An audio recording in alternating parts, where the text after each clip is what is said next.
Je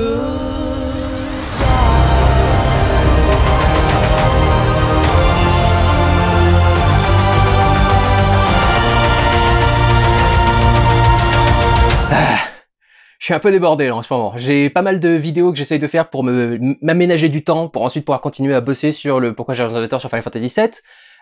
J'étais en train de préparer une réaction à une autre bande-annonce, celle de The Green Knight. Ça fait quelques semaines que j'ai envie de vous faire cette réaction, que la bande-annonce est sortie et que je l'ai toujours pas faite. Et juste quand je vais me mettre sur son montage, ils viennent de sortir le teaser de Eternals. Alors, comme je suis un peu pris par le temps, je vais pas faire d'analyse d'image à la suite de cette bande-annonce, mais j'ai quand même très envie de voir à quoi ressemble ce film, parce que on en parle comme du messie à Hollywood et chez Marvel en particulier. Kevin Feige ne tarit pas d'éloges sur la qualité du film, il dit que c'est absolument extraordinaire, que tout le monde va être complètement soufflé. Donc, comme j'aime bien les films qui sont vraiment très divertissants, très grand spectacle, etc., ce que je n'ai pas souvent eu avec Marvel, et ben je suis quand même très curieux de voir ce que va donner Eternals, donc on va regarder à quoi ressemble ce trailer. Je préparais tout mon petit truc là. Pardon, ce teaser, pas trailer. Ils appellent ça un teaser trailer, je trouve ça toujours génial, mais ça fait quand même 2 minutes et quelques, donc on devrait en avoir un petit peu sur le scénario. Et puis on devrait voir surtout quelques images, parce que apparemment c'est absolument ouf. Si ça ressemble à ce qu'elle a fait dans Nomadland, son film qui vient de recevoir l'Oscar du meilleur film, c'est qu'elle tourne en lumière naturelle et en décor naturel, donc ça me paraît pas extraordinaire, mais Kevin Feige, il est tellement pas habitué à avoir des films qui sont bien faits, qu'évidemment, quand il voit une image qui a l'air de tourner à peu près correctement, ça doit le surprendre, quoi. Donc,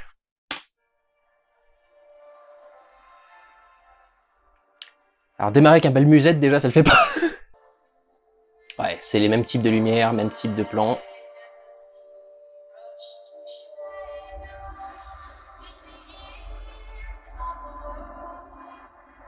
Joli design.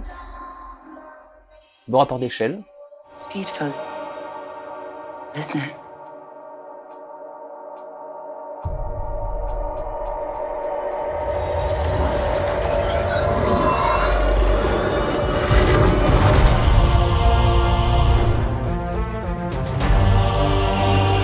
We have watched,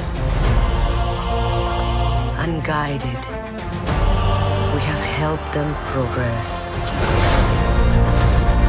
and seen them accomplish wonders.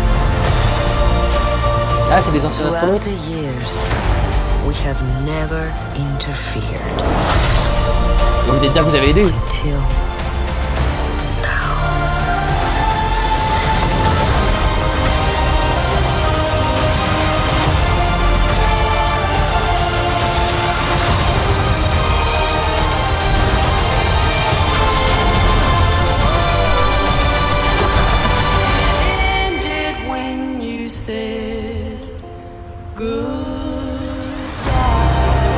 Oh, le groupe shot.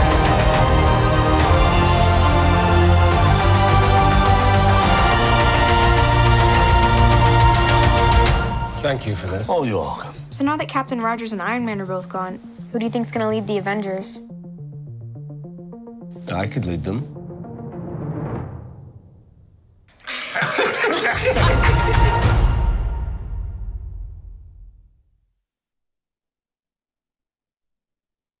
C'était drôle, ça. Ça a l'air joli. Je dois dire que ce qui m'étonne le plus, c'est ce qui me fout un peu dans la mouise, c'est... Ils ont pas mis le Directed by Oscar winner Chloé Zhao. Pourquoi vous lui faites gagner une statuette si c'est pour pas la foutre dans les promos et les trailers et les machins genre là, quoi. Je refuse de croire que l'Académie a vraiment estimé que Nomadland méritait de recevoir le meilleur film sans aucune pression, sans aucun encouragement en tout cas de la part de Disney. Ça ne méritait pas le meilleur film du tout. Et donc quel gâchis quoi de pas l'utiliser dans les trailers et dans les bandes annonces quoi. Enfin c'est quand même con. Mais c'est peut-être surtout parce que je suis dégoûté parce que j'ai parié que ce serait dedans et qu'ils l'ont pas mis. Peut-être que ce sera dans le trailer, on verra.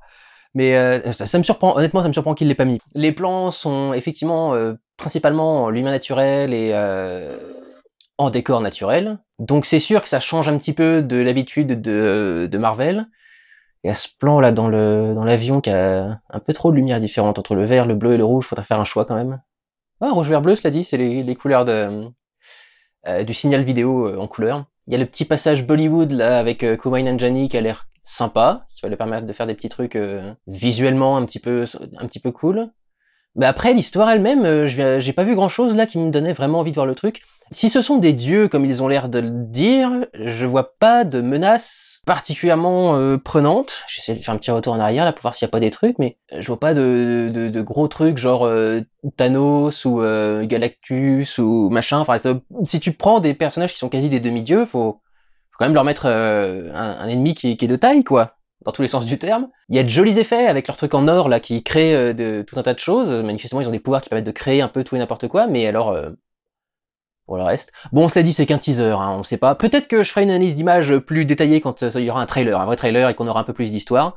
Là, pour l'instant, ce que je viens de voir, franchement, pas très intéressé. Je suis presque sûr en plus que cette histoire d'ancien astronaute, ça va être pas grand-chose dans le film. J'ai du mal à voir une fresque qui se déroulerait sur plusieurs années, plusieurs décennies, plusieurs millénaires, etc. Décennies, siècles, millénaires, ça aurait une meilleure progression comme ça. Je pense plus qu'ils vont faire un truc, ils vont choisir une période particulière et faire un truc qui se déroulera à ce moment-là, mais cela dit, il y a 3 plans différents sur le même couple qui s'embrassent, donc peut-être qu'il y a des trucs par rapport à toute une époque, qu'on va voir une civilisation évoluer. Ça pourrait être sympa. L'idée d'avoir dans un film, de voir une civilisation qui évolue de l'âge de pierre, les premiers campements un peu nomades, etc., jusqu'à l'Empire avec un grand mur d'enceinte comme on a vu là. Il y a peut-être un truc sympa qui peut être montré là-dedans, mais tout ça on le saura beaucoup plus quand on aura un story trailer ou quand on aura un trailer un peu plus gros. Ça va encore rajouter des problèmes à la timeline du MCU parce que si la Terre est surveillée par une bande de dieux depuis des années, il n'y avait pas besoin des Avengers, quoi. Encore une fois, au moins Zack Snyder a eu l'intelligence d'avoir tué les anciens dieux, ou en tout cas le DCEU a eu l'intelligence de tuer les anciens dieux avant de faire ce genre de truc, et que Diana soit juste une demi-déesse, mais là, s'il y avait vraiment des dieux qui étaient au-dessus de la Terre, ils ont foutu quoi quand Thanos est arrivé, quoi? Enfin, ils étaient occupés à quoi? Bon, peut-être que c'est ce que le film va nous dire, mais ça paraît bizarre, quoi, s'ils traînent sur Terre comme ça. Bon, voilà. Il est vrai que ça n'a pas la même gueule que la majorité du MCU. Enfin, effectivement, il y a un gros choix de lumière naturelle, de décors naturels, etc. En ça se distingue du reste. Après, pour l'histoire, pour l'instant, aucune motivation, aucune envie, puis j'ai pas envie de suivre ces personnages particulièrement, quoi. Je sais pas si vous êtes très attaché aux acteurs ou aux trucs, etc. Mais moi, pour l'instant, je sais pas pourquoi je les suis. Mais pour l'instant, on n'en sait pas grand-chose. Voilà, c'était juste une petite réaction pour voir du coup quelle gueule ça a. Ça a la gueule que je m'attendais à ce que ça ait à partir du moment où j'ai vu Nomadland et où j'ai vu un peu le travail de Chloé Zhao. Mais pour l'instant, pas encore de hype. Ça manque de présentation de l'histoire et ça manque de présentation de la menace. Et visuellement, pour l'instant, il n'y a pas d'effet waouh non plus, quoi. Oui, effectivement, c'est joli, c'est bien tourné, mais enfin, ouais. Si tu veux, Kevin Feige, si tu veux. Voilà, je vais pas rentrer dans les détails, en plus, j'ai pas vu vraiment de plan particulièrement intéressant à analyser, si ce n'est le plan où il y a le vaisseau qui arrive, là, qui est un très joli rapport d'échelle, et puis le design est très, très cool. Mais sinon, pour l'instant, j'ai pas grand chose à dire sur l'analyse d'image, donc on se retrouvera avec le vrai trailer, et avec les autres analyses de trailer, les vlogs, etc., que je suis en train de tourner en ce moment pour pouvoir continuer à avancer et finir la partie 2 du Pourquoi j'en sur Final Fantasy VII. Merci à tous d'avoir suivi cette vidéo, n'hésitez pas à en regarder d'autres si mon avis vous intéresse. Prenez soin de vous, regardez ou allez voir des films. Ciao!